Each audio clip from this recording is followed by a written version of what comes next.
I used to think night shifts would be easy. No people, no noise, no rush. Just you, your thoughts, and whatever work needed doing. So when I took the janitor job at the city morgue, I figured I'd finally found the perfect side gig. At first it was exactly what I expected. You just mop the halls, take out the trash, clean the autopsy room. I kept my headphones on most of the time. I needed something to distract myself from the fact that I was surrounded by bodies. It's just something you don't get used to, even after working there for a month. Everyone would always assure me that there was nothing to worry about. After all, the dead aren't supposed to move. At least, that's the piece of advice the last janitor gave me before they quit their job.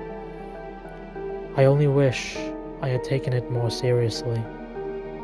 It was around 2 a.m. when I heard it, a loud clatter from the autopsy room. It sounded like a tray hitting the floor.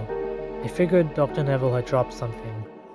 I mean, it wouldn't be the first time it's happened. He's in his mid-50s, and from what I heard, he started developing arthritis pretty recently. But anyway, I went to go check on him just to make sure everything was fine. I entered the autopsy room and, sure enough, there was a body lying on the table. I usually get scared seeing one up close, but I was more pissed off about all the trays and post-mortem instruments scattered across the floor. And there was no sign of Dr. Neville. It just meant more stuff for me to clean. But as I was picking everything up, I couldn't help but notice there was something off about the body. There were no cuts or anything, so I guessed Dr. Neville hadn't opened up the body yet. Its head, though, was so smashed in that you couldn't even make out the face. But that wasn't the scariest part. The body, it still looked fresh.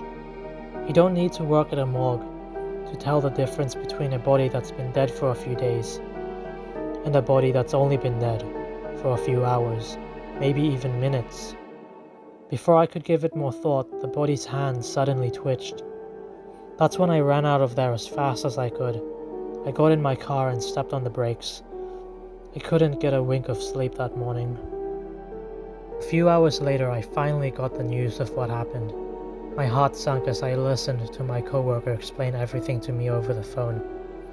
That body I saw on the autopsy table, it was Dr. Neville. Someone had broken in and attacked him while he was working. The motive still remains unknown to this day. What broke me is that I could have saved him. If only I had called an ambulance, perhaps he would still be alive. Instead, I just left him there. They say he died an hour after I fled the scene.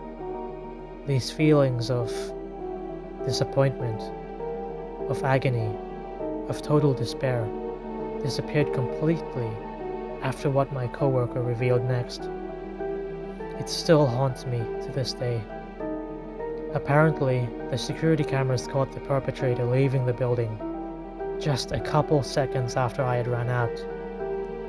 You know what that means, right? He was in there with me, watching, and I never knew.